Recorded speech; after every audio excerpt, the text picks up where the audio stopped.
Good afternoon, and today we're going to discuss 10 underrated things that you should be doing to perform your cybersecurity and advance it to the next level. Let's start right off the bat. Number 10, writing and documentation.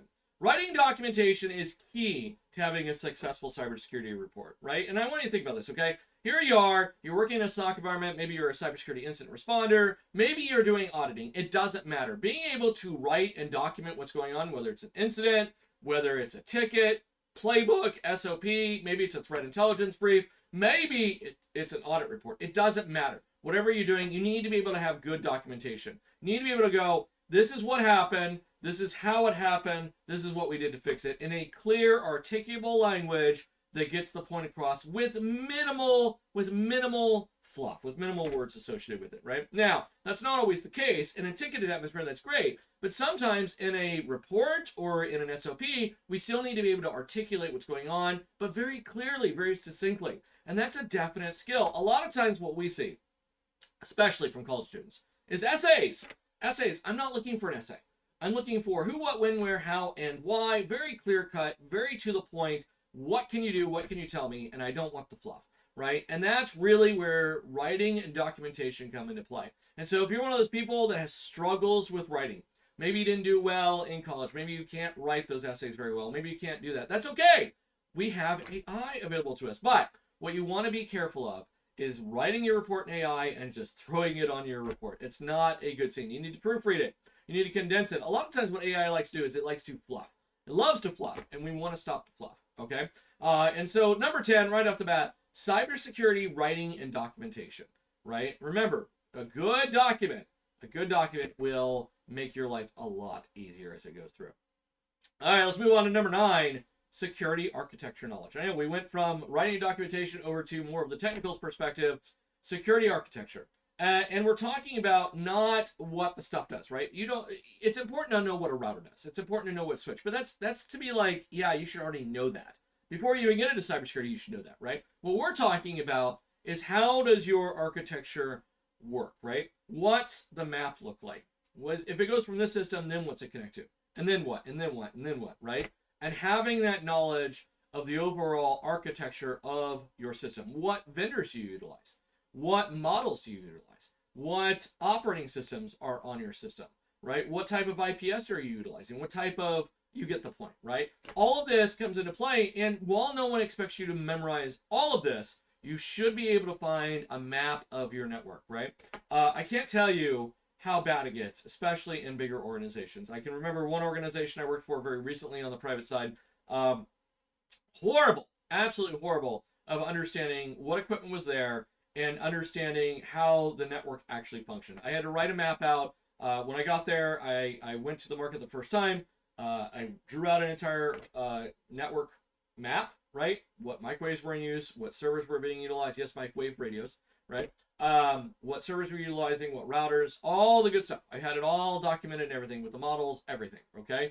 We usually don't identify serial numbers because especially in big companies, those times they get switched out, but we do want to know what the model is. Because if we're going to swap out one piece of equipment, usually we use the same model, and that's fine, right?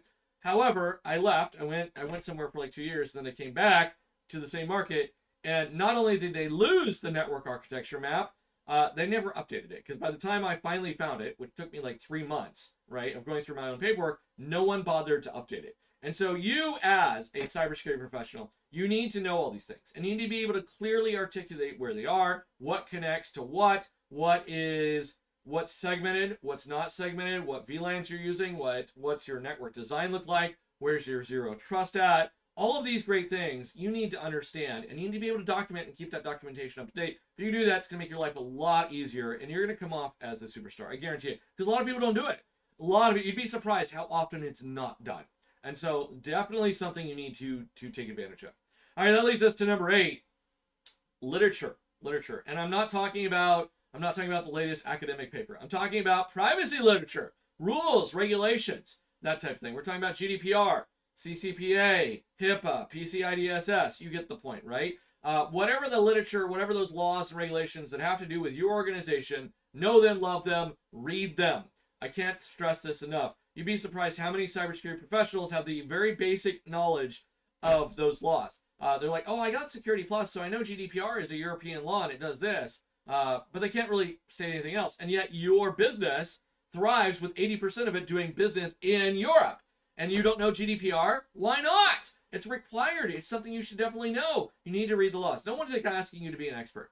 No one's asking you to be an expert. But you should at least have read the law, read the regulation, so that if your organizations get ready to do something really, really stupid that's going to give them a massive fine, you can come up, you can raise your voice and go, wait a second, I don't think we can do that because of GDPR, right? And you can explain why, and they can send it off to a lawyer, they can send it off to a expert in the law to make sure they're okay. But having that knowledge is paramount to having successful data security, having privacy within your confines. And I cannot stress how often people don't do it. It's absolutely befuddles me sometimes. I can tell you there's been several points where we've come through and we're getting ready to do something, and myself or somebody else is like, whoa, that's against regulations. And in some cases, it's against our own SOPs. It's against our own SOPs, yet no one bothered to read it. All right, moving on. Number 7, collaboration. And I wanna tack not just collaboration, but empathy on there as well, right? Collaboration of being able to work. A lot of people have this mindset when they get into cybersecurity. They watch Mr. Robot, or they watch, whatever TV show, and they're like, oh, this guy's in charge of their entire cybersecurity. It's one person, it's that solo person, whether it's a guy or a girl, part of the team, and they do the programming and they do the security, and they're all by themselves, and they do everything, and that's so cool, and I want to be that person when I grow up. Complete fallacy, complete make-believe. It doesn't happen. There is no way on earth that happens, okay? I'm telling you right off the bat. And if it does, that person is so overworked and underpaid, it's absolutely ridiculous, okay? Having collaboration is key. Cybersecurity is not a solo sport by any stretch of the imagination. There are teams working on there. You need to be able to collaborate. You need to be able to be a team player. And if you can't, then cybersecurity is probably the wrong field for you. I'm going to be honest with you, okay? We also need to be able to have cross-functionality, right? I see so many times where somebody's like, oh, we're cybersecurity, we're the big dogs in the block. And they forget that IT, HR, DevOps, operations, legal department, sales, retail, whatever else, right? All those other departments that work with them, they're part of what gets you paid, okay? Because cybersecurity doesn't produce money unless you are specifically a cybersecurity company, which doesn't happen that often, right? So if you're working that angle, why wouldn't you work with the other departments? And so there's a little bit of empathy that comes along with that as well, because a lot of times we see cybersecurity people and they're just like, oh, I'm just going to push this patch down and I don't care what happens. It's going to make the world a little bit more secure. It's going to secure our enterprise environment. Meanwhile, they just cut off HR from half their systems. The legal department can't even access their files anymore, and sales team can't even do sales, which is what makes our company money. And so you have to have some collaboration. You need to be able to go through and say, hey, we're going to push this patch. This is the departments we think are going to be affected. This is what may happen, and it's going to be this effectiveness for this amount of time. And then some empathy, right? If we push a patch down and we lock the HR department out of their stuff by accident, we need to have some empathy. We need to be able to go, okay, hold on, we're working on it. I'm really sorry. Our bad. Give me a little bit of time. We'll see what's going on. I have to do some research. And be apologetic. Have a little bit of empathy. They're trying to do their job the same as you. How would you feel if we just locked you out of your cybersecurity tools, right? The other thing with this, where I think where really only empathy comes into play, is I see this all the time. Somebody clicks on something, and then cybersecurity comes in, and they're like, I'm sorry, your file's been corrupted. And yeah, we could fix it, but we're not going to because we're too busy. Meanwhile, this person just lost literally hundreds of hours of research and work working on this document that is no longer available to them. Hundreds of hours, weeks of work. They don't want to redo it. Why not look at that, have a little bit of empathy? If you can't fix it, that's fine, but have some empathy. Don't just go, well, you shouldn't have clicked on the link. They know they shouldn't have clicked on the link. They get it. Have a little bit of empathy and go, you know what, I'm really sorry. Let me see what I can do. Toy around with it. See if you can't fix the problem. Well, sometimes we can't. Sometimes we can. And if you can, great. And if you can't, at least be empathetic about it. At least go, I'm really sorry that this happened. Here's what we're doing to try and fix it. Remember, in the future, make it a training opportunity. But have some empathy, right? Nobody's perfect. Nobody's perfect. All right, that leaves us to number 6, adversarial thinking. Think like an attacker. Think like a threat actor, right? Go through. And I tell students all this time, right? When you walk in the convenience store, I want you to get in this mindset. Start looking around. If you wanted to rob the place, how would you do it? Now, I'm not telling you to rob the place. But I am telling you, if you wanted to get away with a crime, how would you do it? Intelligently, right? Not a smash and grab. If you really wanted to get away with it, how would you do it, right? Physically. How would you steal if you really, really wanted to get away with it? How would you do it, right? Would you have a car waiting outside to drive you off at 90 miles per hour so the cops could chase you? Would you try to sneak it into a purse behind the camera? How would you really get away with it? And again, I'm not telling you to do it. I'm just saying, how would you get away with it, right? What are the weaknesses in there? And then think of it from a computer standpoint. Think about it. If I was an insider threat, if I worked there, could I get away with stealing? Could I get away with stealing some money from the cash register? Could I get away with this? How would you do it if you were an insider threat? Now take it a step further. How would I get away with it if I was doing it on a computer? Because there's a lot of advantage for that. And that's our bread and butter, cybersecurity, right? Look at their POS system, their payment system. Could I skim it? How could I really go through? And then how would I protect against it, right? Think like an adversary and bring that mental thought into your own ID department, right? Because believe it or not, 93% of successful attacks are from insiders. Now, I'm not saying intentional insiders. I'm saying people clicking on stuff. Human error insiders, right? 93%. That's a big number. So if I was an adversary, if I really wanted to get away with something, how would I do it? And what do we do to fix it? What do we do to stop that from occurring in the future? That's what I'm talking about, right? We need to think like an adversary as we go through. That's part of our job as cybersecurity. All right, I'm going to take a quick tangent. If you found this video to be helpful in any way, shape, or form, if you're enjoying this entertainment of this knowledge, I would appreciate that like, that subscribe, and of course that bell icon. Let's move on. Number 5, understanding business impact. This is a big one. So many times I get brand new cybersecurity people there, and they fail to understand that cybersecurity doesn't make money. That's not what we do, right? We protect our assets, we protect our revenue streams, but we don't make money. And so we need to understand when we do something, when we push a patch, when we do a reset on a system, what does that do to our business? Are we losing money? Because let's be honest here, a lot of business is done online nowadays. And so if we're kicking servers offline in the middle of peak time, then we're costing the company money. If we're costing the company money, then that's revenue that we're losing. And if we're losing revenue, is that good for business? No, it's not. So how do we do it, right? What is our compliance requirements? What are our business operations? What's required for these different companies to do business, right? We have to think from a business perspective because cybersecurity is there to protect our assets, but do we really need to lock everything down? There's often a joke that I tell first-year students, and I go, there is one surefire way to protect the systems 100%. I can make sure that no attacker, no hacker is able to access those systems.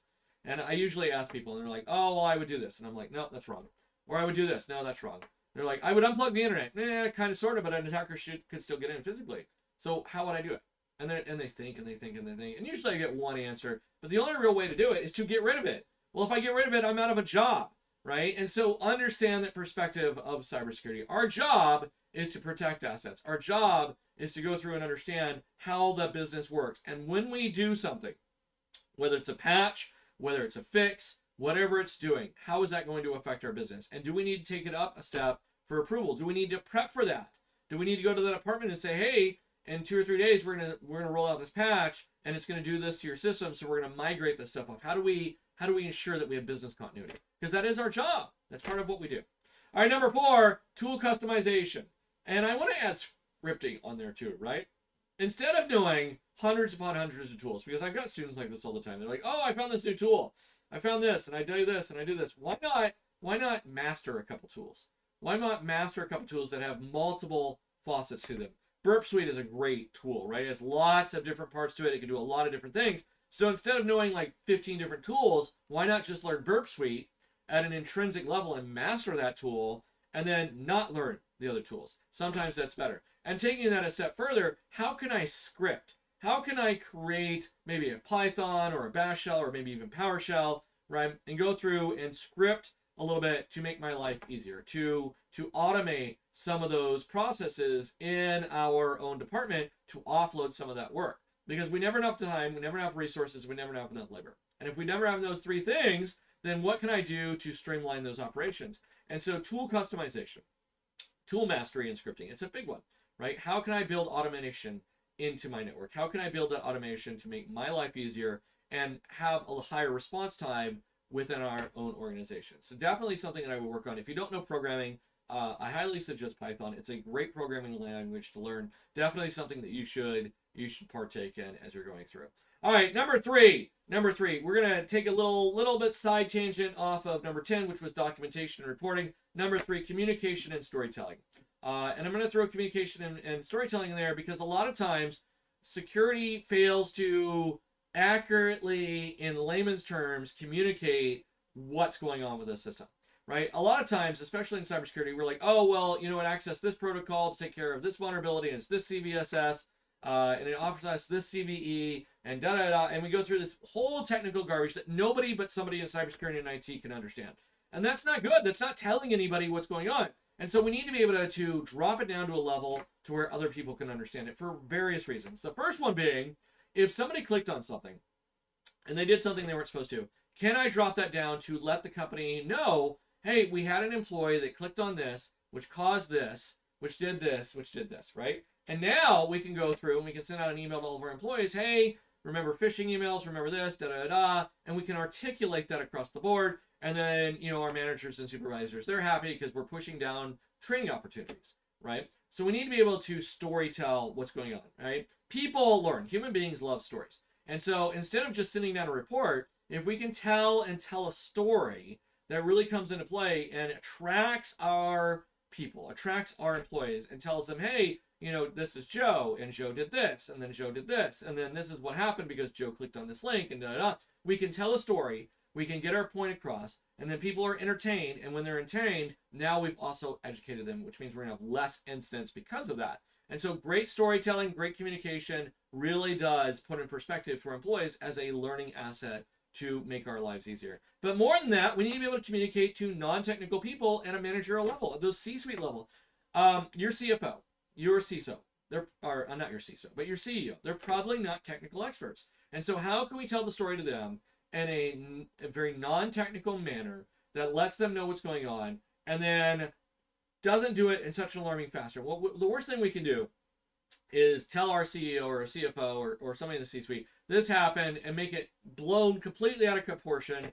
And we can say, oh, well, we had a virus. And the first thing people think of a virus, oh, this is really bad. Are we going to have fines? Are we going to have penalties, right? And meanwhile, the CEO is like heads exploding because he thinks it's going to be a $100,000, $200,000 fix.